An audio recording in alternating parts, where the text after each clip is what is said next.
Now, as we enter what's going to be the final turn, I'm assuming, because we got two people ready to cross the finish line of this game of Civilization, I think it's a good point to highlight something that I brought up in one of my earlier rants, winning rant or something like that.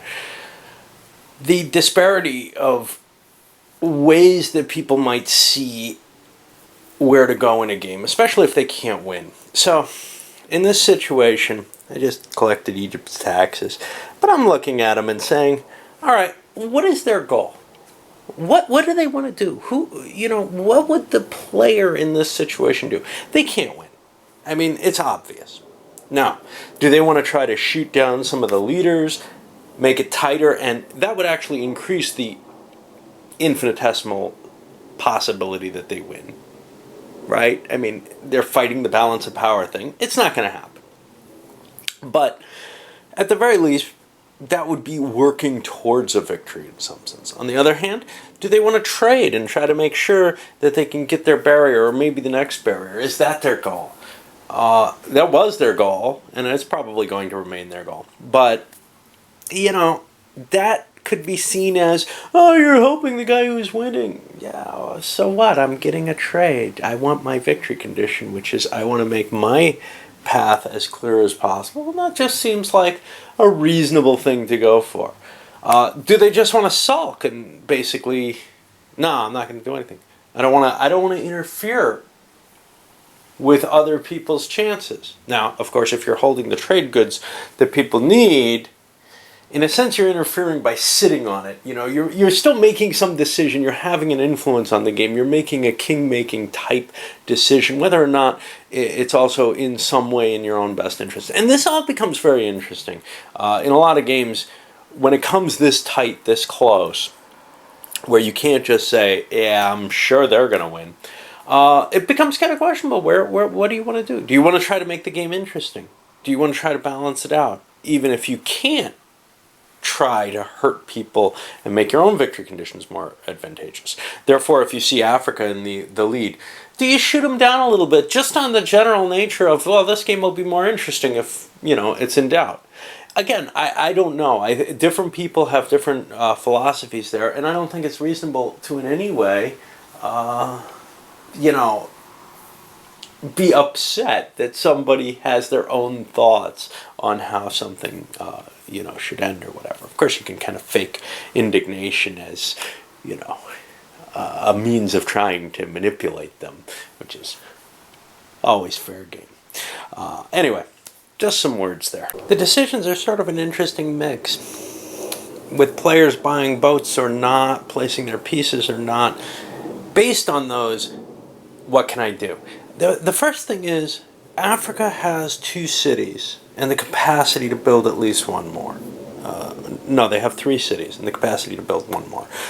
Even if you wiped those 3 out, you'd have to wipe out the 1 or 2 they try to build just to make sure they go forward, because that's what they really care about here. But they're also kind of pressuring to, got to get more trade goods than Crete. Now, Crete's not going to have much. Crete has 1 city. This is what Africa's alliance managed last turn.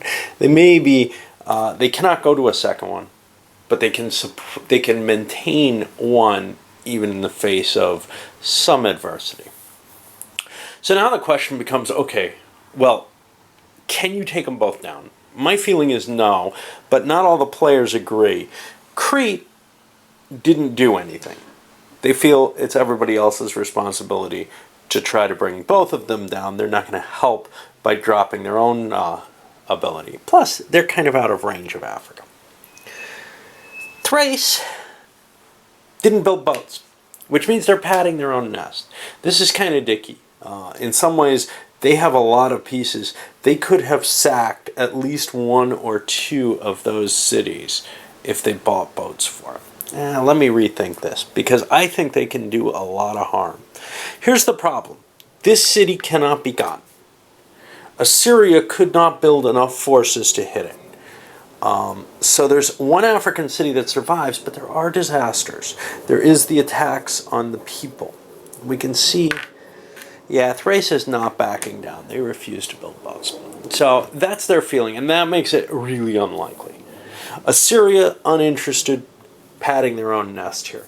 Babylon, however, is willing to put boats, and they were able to convince Egypt to spend a couple bucks to throw a boat down just on the chance of pushing forward. And like, well, you got a bunch of people. You're not going to be able to do very well here. You might make this barrier with or without ultimate advancement type situation. But why don't you give it a shot? If we can bring them both down, maybe things will work out well. Maybe. Anyway, that not very convincing argument did convince the Egyptians, and we're going to go forward with that.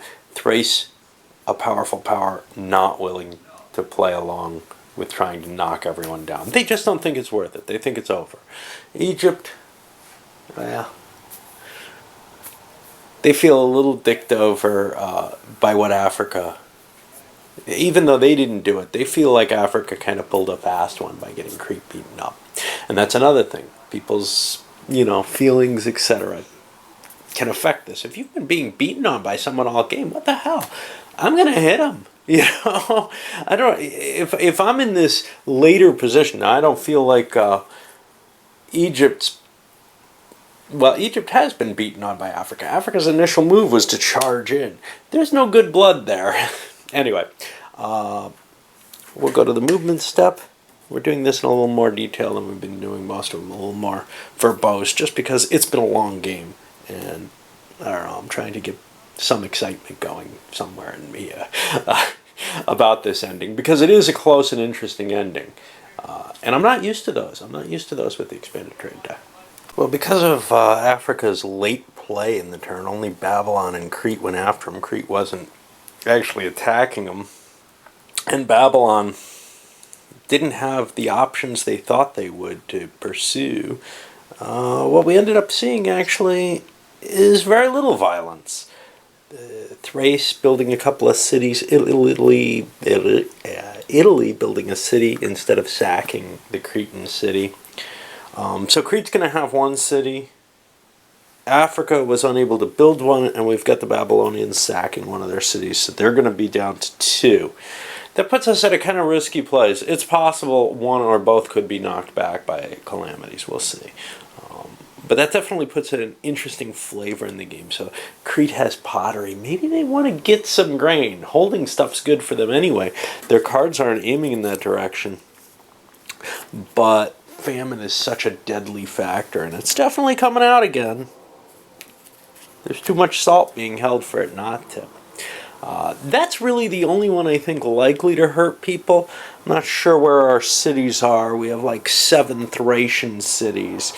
So Thrace is going to hit.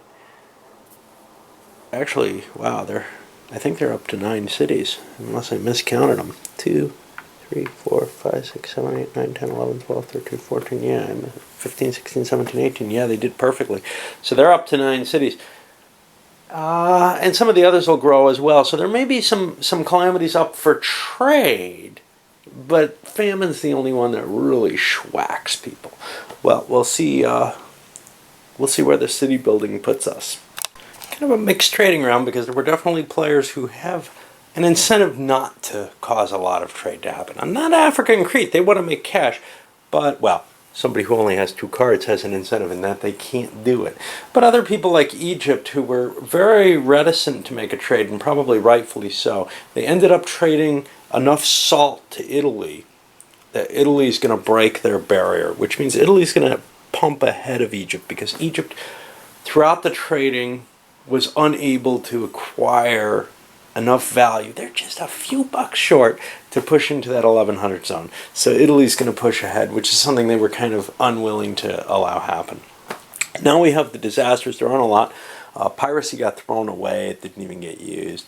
Let's take a look. The flood isn't going to happen because it's the 3rd disaster on one person. So that's negated. So we got 2. One's the big boy, famine. I don't think it can wipe out both cities. I don't think it can wipe out all the cities of both Crete and Africa, which means someone's winning this turn. We'll see who. Well, Assyria decided to spread out the points from the famine. They took some damage themselves. 11 on Africa, 9 on Crete. Well, 11 on Africa didn't quite do it.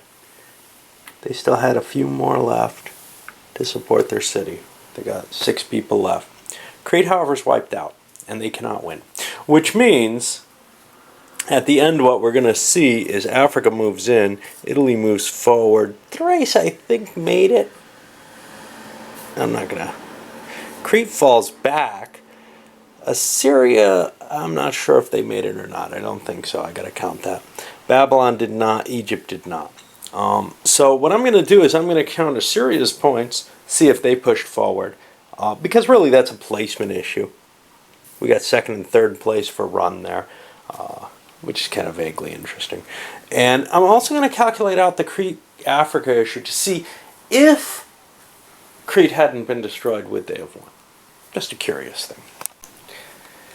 So I thought it wouldn't be a game changer, but it was.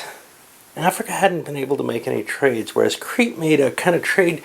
I don't remember what they gave away. Their salt to Babylon. In the event that things went bad, Babylon would have a better trading hand, even though they got less value out of it, for Babylon's iron.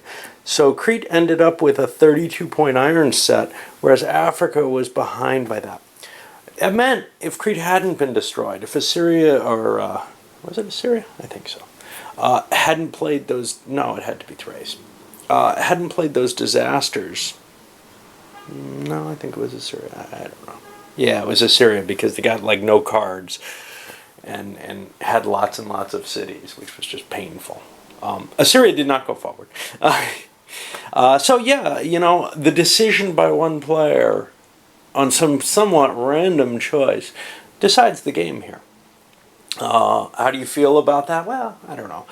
It's one of the things with it, though, is that when you're sitting in this position, and this is actually one of the things I'm not so thrilled with, is it is a game where you can kind of calculate out and figure out who you want to hit and how, and make all these kind of pre-planning decisions when you're playing this way.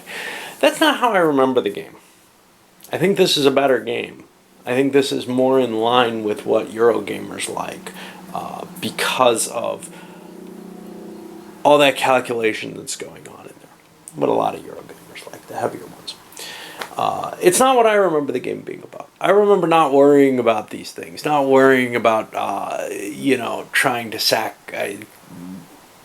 not trying to sack, but trying to figure out, will he be able to make his edge if I make this trade with him? Because I really don't want him going forward. I'm not going to be able to go forward. That kind of thinking, very little of that actually entered into any games I played of this. Usually when I played Civ, it was just, yeah.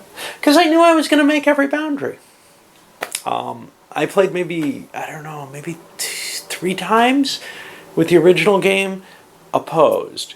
And probably a few more times solitaire. And from then on, I mean, through years and years where this was maybe not played too often, but I'd play it solitaire a few times, and we'd probably get a couple games a year and of it. It would just always feel the same because of the expanded trade cards afterwards. So, yeah, I'm not sure. We'll come back with the review, and I'll discuss more of that, and also some of my issues with ACIV as well.